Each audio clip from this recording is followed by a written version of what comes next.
নির্দেশ দেন যে ক্রাইমিয়া এবং ডনবাস অঞ্চলকে প্রাধান্য দিতে।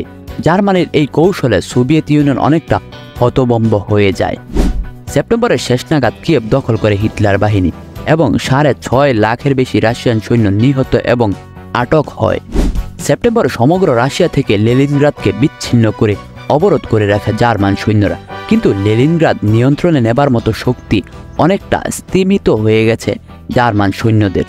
হিটলার নির্দেশ দেন লেনিনগ্রাদকে অবরোধ করে রাখার জন্য, যাতে সেখানকার মানুষজন খাবারের অভাবে আত্মসমর্পণ করতে বাধ্য হয়।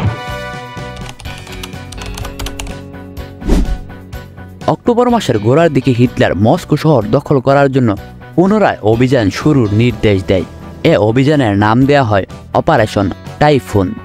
হিটলার ধারণা করেছিলেন রাজধানী মস্কো শহর ধরে রাখার মতো শক্তি রাশিয়ার নেই। তাদের সামরিক শক্তি হয়তো এরই মধ্যে কমে গেছে,